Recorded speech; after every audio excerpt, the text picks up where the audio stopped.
A perfect day can mean a lot of different things to a lot of different people.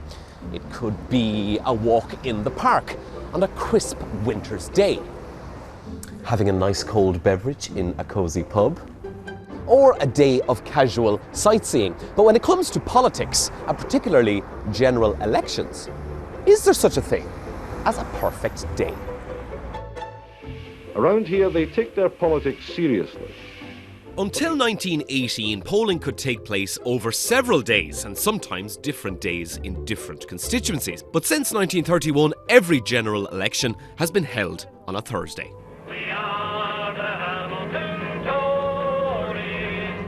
By-elections, by and large, have been held on Thursdays too since 1965. Hamilton actually bucked the trend in 1978 by holding one on a Wednesday, so as not to interfere with the kick-off of the World Cup the next day.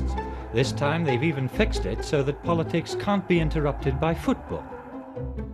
So why for 88 years has Thursday been the polling day of choice? Could the answer lie in some voters' fondness for a dram?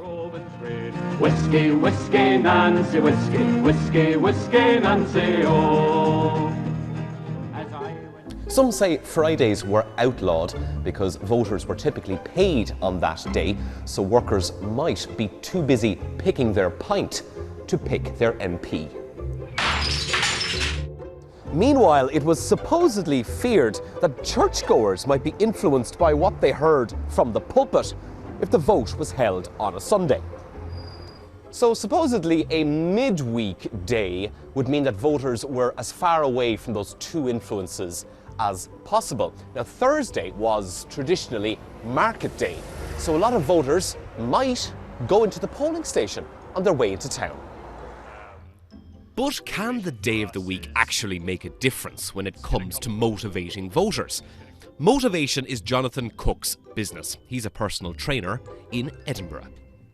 Yeah, motivation is really what pushes either yourself or somebody else to do something. Particularly your work schedule might have a lot to do with that. So what we try to do is we try to get clients to look at their schedule and try to fit in the gym sessions earlier in the week so that they have, if they need to, almost like a additional period, a buffer that they can use if something comes up in the start of the week. So we know that, let's say in the context of exercise, somebody's more likely to engage in more frequent exercise if they're doing it for something that's really important to them. And so I think in the context of elections, certainly you might see more participation with those individuals that can connect to that process a lot more.